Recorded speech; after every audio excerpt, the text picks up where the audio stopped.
Halo guys, ketemu lagi dengan saya di analisis volumetri Smakbo. Nah, di video kali ini kita akan bahas metode baru yaitu metode permanganatometri. Yuk tonton sampai habis videonya ya. Jangan lupa like, subscribe, and comment. Thank you.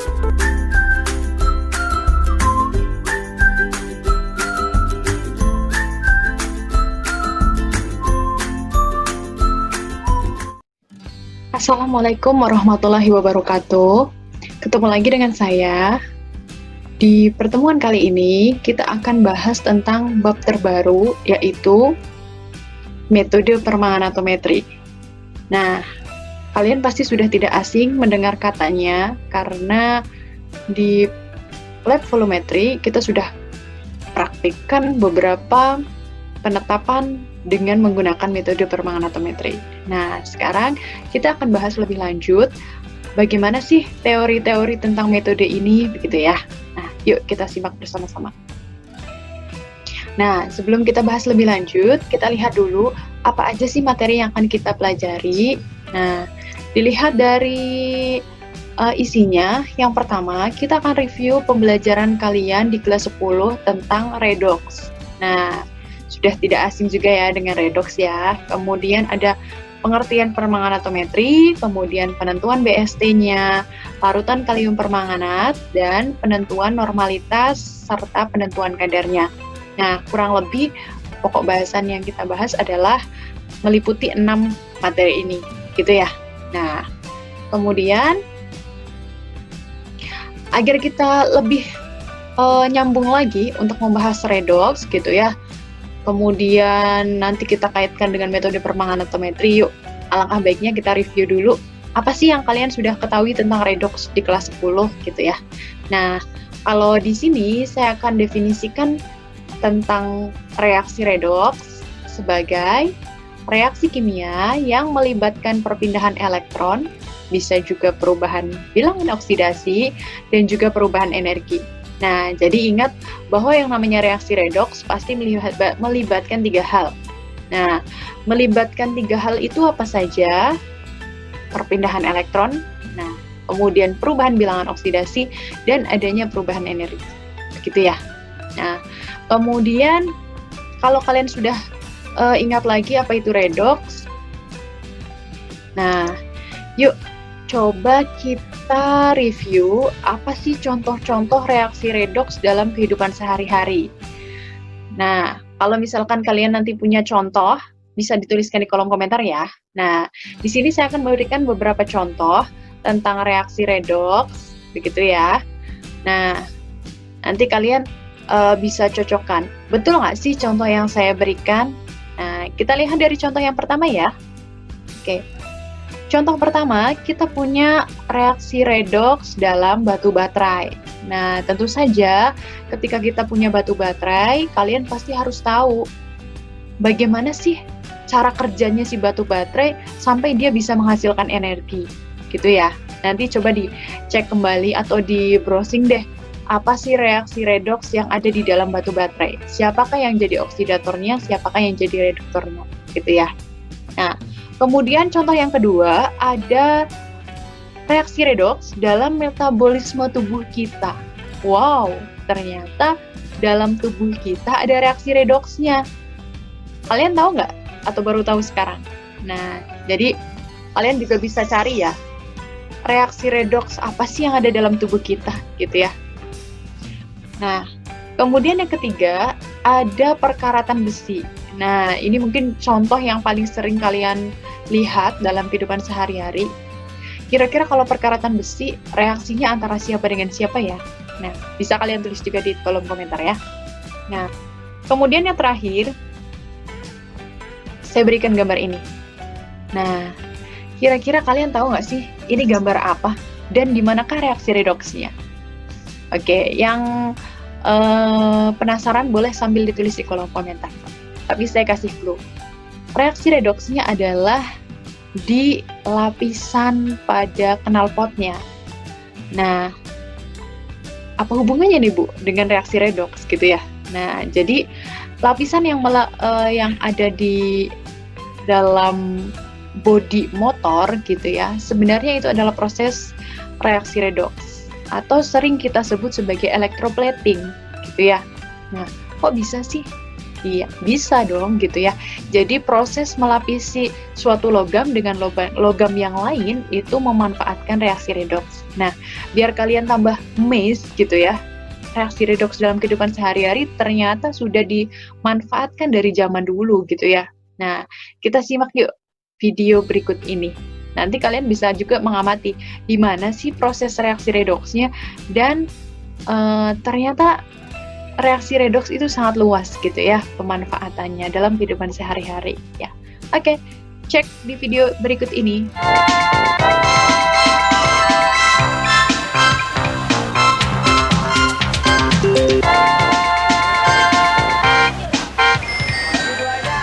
Sudah Mas? Sudah Pak. Makasih Mas. Sama-sama Pak. Pak, bisa tolong disebuhkan cincin saya ini? Bisa. Berapa Pak biayanya? 2.000. Nggak bisa kurang? Nggak bisa keluar. Udah mepet tuh. 1.500 saja ya Pak? Biarin lah buat pengarisan. Berapa kira-kira lama menipunya Pak? 5 menit.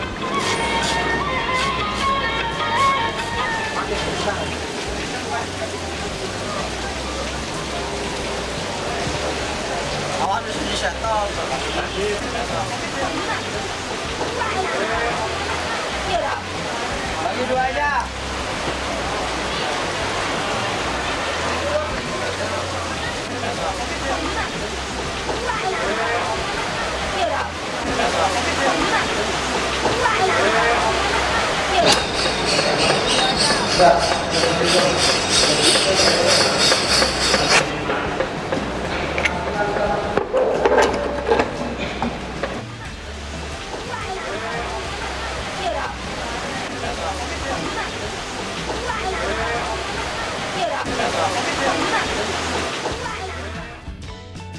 Nah, gimana? Setelah lihat videonya, bisa dong menyimpulkan gimanakah reaksi redoksnya, gitu ya. Nah, kalau misalkan kalian belum tahu di mana sih proses reaksi redoksnya, oke, tenang gitu ya, karena kalian akan pelajari lebih lanjut di kelas 12. Iya. Jadi di sini saya hanya memperkenalkan aja contoh reaksi redoks dalam kehidupan sehari-hari, begitu ya. Nah, mungkin kalian nanti bisa tambahkan lagi contoh yang lainnya. Nah, kalau untuk contoh yang terakhir tadi, begitu ya, itu nanti kamu pelajari lebih lanjut di elektrolisis di kelas 12, gitu. Nah, kemudian bagaimanakah prosesnya melapisi suatu logam dengan logam yang lain? Kalian juga bisa lihat, ternyata emas ini bisa dilapisi dengan logam yang lain, yang bukan emas juga, begitu ya. Nah, jadi bagaimanakah prosesnya? Tunggu di kelas 12 ya. Oke. Nah, yang berikutnya, karena tadi sudah ingat, sudah direview kembali tentang contoh-contoh dari reaksi redoks. Nah, sekarang kita review kembali yuk. Yang namanya redoks itu kan kepanjangan dari atau gabungan dari antara reduksi dan juga oksidasi. Begitu ya. Nah, kemudian kalau kamu disuruh menyebutkan ciri-ciri dari reaksi reduksi, ingat nggak? Reaksi reduksi, ciri yang pertama adalah turunnya bilangan oksidasi. Nah, kemudian bisa juga kalau dilihat dari elektron, dia menangkap elektron. Gimana sih caranya biar kita gampang untuk ngapalinya kalau reduksi itu biloxnya turun terus menangkap elektron? Nah, kalian ingat-ingat aja, ketika kalian punya sesuatu yang berkurang, pasti akan ada yang bertambah. Nah, ini prinsip kehidupan aja sih. Kalau ada yang pergi, pasti ada yang datang, gitu ya. Nah, jadi kalau misalkan kalian kehilangan bilox, gitu ya, biasanya nanti si elektronnya akan diterima atau menerima elektron. Artinya kita bisa bilang dia menangkap elektron. Jadi ingat ya, reduksi itu biloxnya berkurang, tapi nanti akan menerima elektron, begitu ya. Nah, kemudian kalau oksidasi berarti kebalikannya. Gimana? Biloxnya naik atau bertambah. Nah, kemudian pasti kalau ada yang bertambah, harus ada yang berkurang dong. Jangan nanti yang kaya makin kaya, yang miskin makin miskin, gitu ya. Nah, jangan. Jadi, kalau Piloxnya naik, berarti nanti dia akan melepaskan elektron. Kalian bisa perhatikan dari ciri-cirinya, reaksi reduksi dan oksidasi, dilihat dari Pilox dan juga elektronnya. Nah, kemudian, kalau misalkan kalian dengar istilah oksidator, nah, apa sih oksidator? Pasti udah nggak asing juga ya. Silahkan ditulis di komentar, apa sih pengertian oksidator, apa hubungannya dengan reduksi dan juga oksidasi. Kemudian bisa juga dong berikan contoh, apa sih oksidator atau senyawa oksidator itu, begitu ya. Nah, begitu juga dengan reduktor. Contoh senyawa reduktor itu apa dan apa sih pengertian dari reduktor itu. Oke? Nah, kemudian kita bahas kemungkinan terjadinya reaksi redoks ya. Reaksi redoks itu bisa terbentuk dari dua hal ini.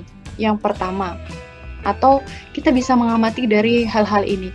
Apakah unsur dalam reaksi ada yang naik atau ada yang turun bilangan oksidasinya, gitu ya.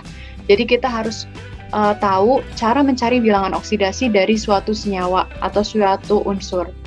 Nah, kemudian bisa juga dicek dari salah satu reaksi ada yang bersifat mereduksi atau mengoksidasi yang lain.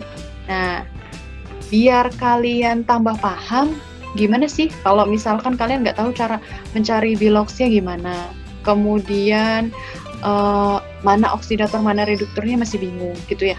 Nah, jadi kita bisa mencari tahu reaksi redoksnya itu mungkin terjadi atau tidak dari adanya perubahan energinya gitu ya. Selain dari dua hal ini, kita bisa mencari tahu reaksi redoks ini dapat terjadi atau tidak dari perubahan energinya.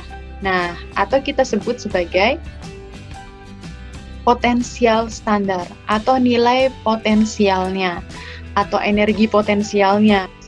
Di sini, untuk mencari energi potensial, kita harus punya tabel.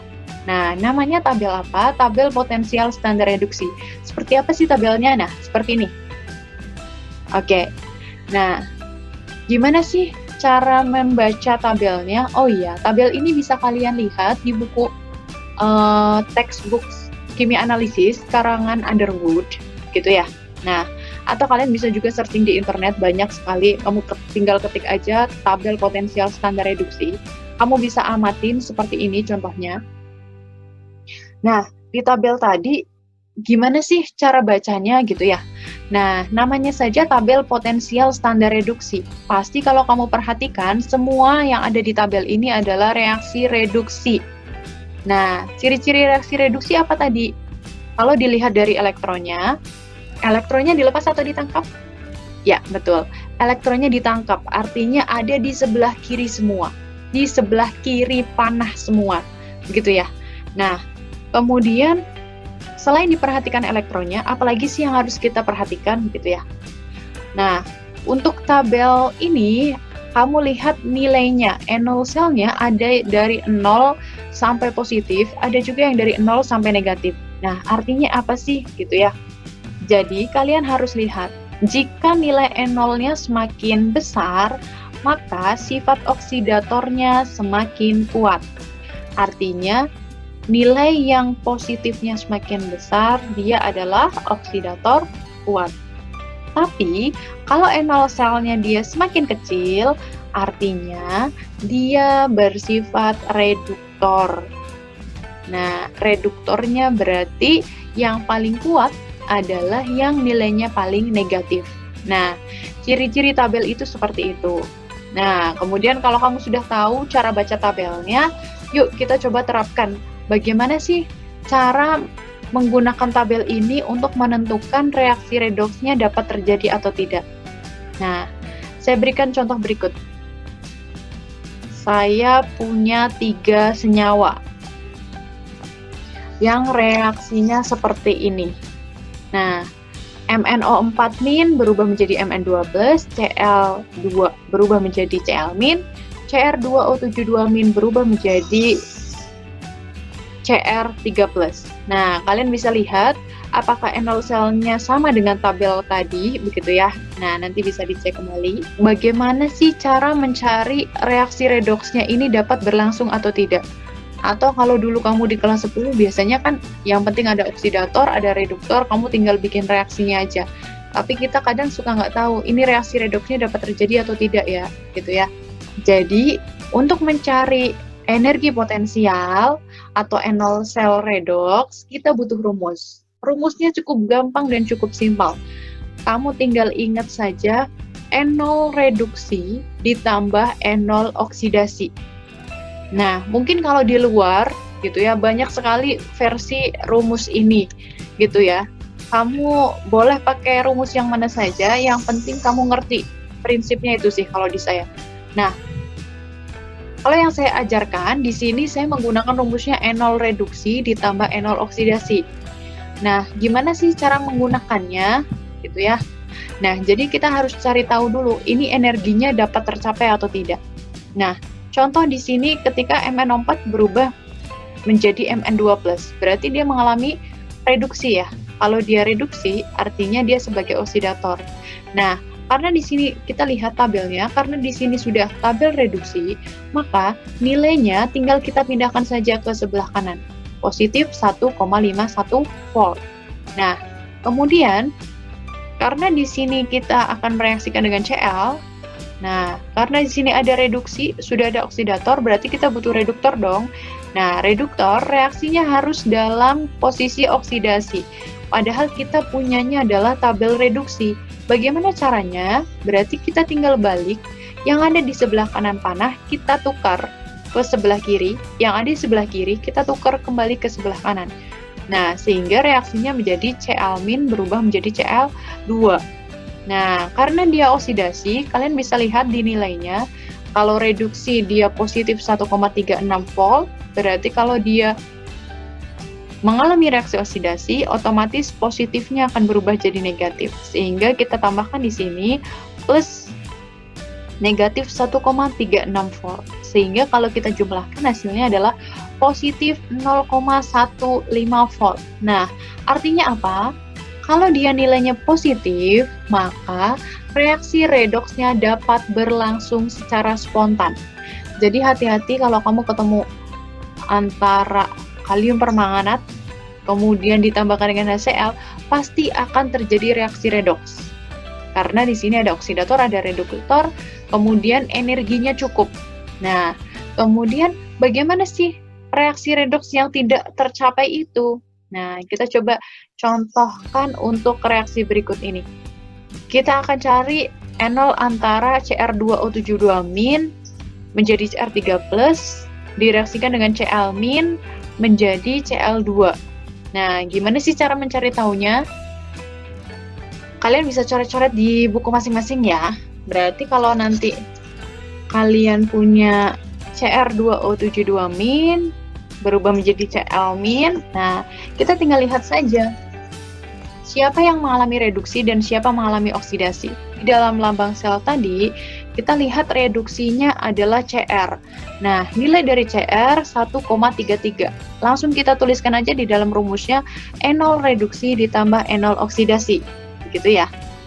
Nah, kemudian Cl- berubah menjadi Cl2, artinya dia mengalami oksidasi. Karena dia tabelnya masih reduksi, berarti kita tinggal ubah dia menjadi negatif.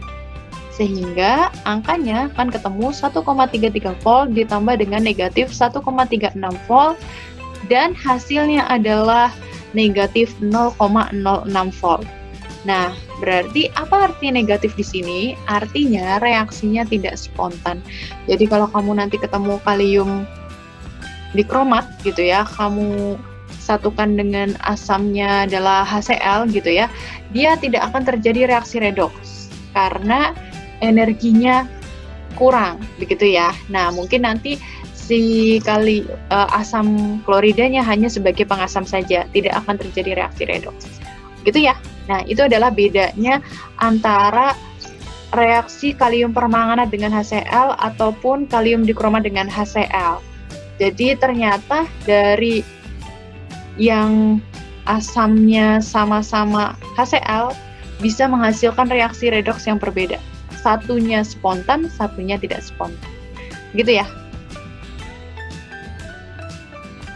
Lanjut yang berikutnya ada jenis-jenis titrasi redoks. Nah, seperti biasa, jenis titrasi redoks kita tahu ada oksidimetri. Apa sih oksidimetri? Kita review kembali.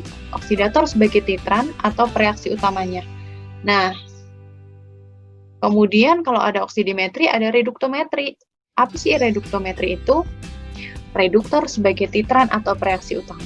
Contoh dari oksidimetri siapa saja? Kita bisa lihat ada permanganometri. Siapakah oksidatornya? Kalian bisa tulis di komen ya. Kemudian di kromatometri, ada seriometri dan yodimetri. Siapa sajakah oksidator yang terlibat di dalam metode-metode tadi? Bisa dituliskan di kolom komentar. Nah, kemudian the only one, gitu ya. Satu-satunya metode yang masuk ke dalam reduktometri adalah, ya betul, yodometri. Nah, kemudian lanjut dengan definisi metode permanganatometri. Nah, sebenarnya untuk mendefinisikan permanganatometri, kita tinggal lihat saja ciri-ciri dari metode tersebut. Nah, apa saja ciri-cirinya? Yang pertama ada BBS-nya berupa kalium permanganat, tentu saja. Dilihat dari judulnya saja kita sudah dapat tahu ya. Kemudian yang kedua ada oksidimetri. Kemudian yang ketiga suasananya dalam suasana asam. Kemudian yang terakhir dia bersifat autoindikator. Nah, asam apa yang bisa digunakan untuk metode permanganatometri? Kalian juga harus tahu ya. Sempat saya jelaskan juga di lab volumetri ya. Atau bisa kalian tulis di kolom komentar asam apa saja yang bisa digunakan dalam metode permanganatometri dan asam seperti apakah yang tidak bisa digunakan dalam metode permanganatometri. Begitu ya. Nah, kemudian untuk mendefinisikannya bagaimana? Kamu tinggal rangkai saja menjadi kalimat yang cantik gitu ya, dari ciri-cirinya, minimal 4 ciri-ciri. Contohnya di sini ada kalium permanganat, oksidimetri, suasana asam, dan autoindikator. Silakan kalian bebas boleh berkreasi sebisa kalian, sekreatif kalian buat dalam bentuk kalimat dari 4 ciri-ciri tadi. Kalau mau ditambahkan ciri-ciri yang lainnya, silahkan. Nah, kemudian bagaimana sih cara menentukan BST dalam reaksi redoks? Nah, ada yang tanya nih, gitu ya. Nah, ternyata ada yang tahu juga. Gampang kok. Yuk kita buka buku kimia dasarnya lagi, begitu ya. Nah, rumus mencari BST dalam reaksi redoks adalah MR dibagi dengan N. Nah, N itu apa? N itu bisa berupa perubahan bilangan oksidasinya atau elektron yang terlibat. Nah, biar lebih jelas lagi, yuk kita coba latihan soalnya. Nah, yuk kita coba hitung BST kalium permanganat dalam 3 suasana. Nah, kalian bisa tahu dari mana reaksi redoks antara kalium permanganatnya dalam 3 suasana. Kalian bisa lihat di modul teori, ada. Kalau yang udah lama nggak pernah buka modul, silahkan dibuka lagi di metode permanganatometri ya. Ketika sudah tahu reaksinya, silahkan kalian coba hitung apakah sama 3 suasana tadi BST-nya samakah atau berbeda. Silahkan dituliskan di dalam handout ya. Nah, kalau sudah ketemu, nanti tulis di kolom komentar seperti biasa. Oke, nah jadi untuk pertemuan berikutnya, silahkan nanti dibuka lagi kalau yang masih punya buku kimia dasar, review tentang penyetaraan reaksi redoks. Jadi untuk pertemuan kali ini sampai dengan review reaksi redoks, begitu ya, dan kemudian silahkan hitung BST dalam kalium permanganat, dan jangan lupa minggu depan harus sudah review dan sudah ingat lagi bagaimana menyetarakan reaksi redoks. Oke? Sampai di sini pertemuan kita. Nanti kita akan lanjutkan lagi di pertemuan berikutnya, metode permanganatometri part kedua. Selamat belajar dan jangan lupa jaga kesehatan. Sampai bertemu lagi di sesi berikutnya. Wassalamualaikum warahmatullahi wabarakatuh.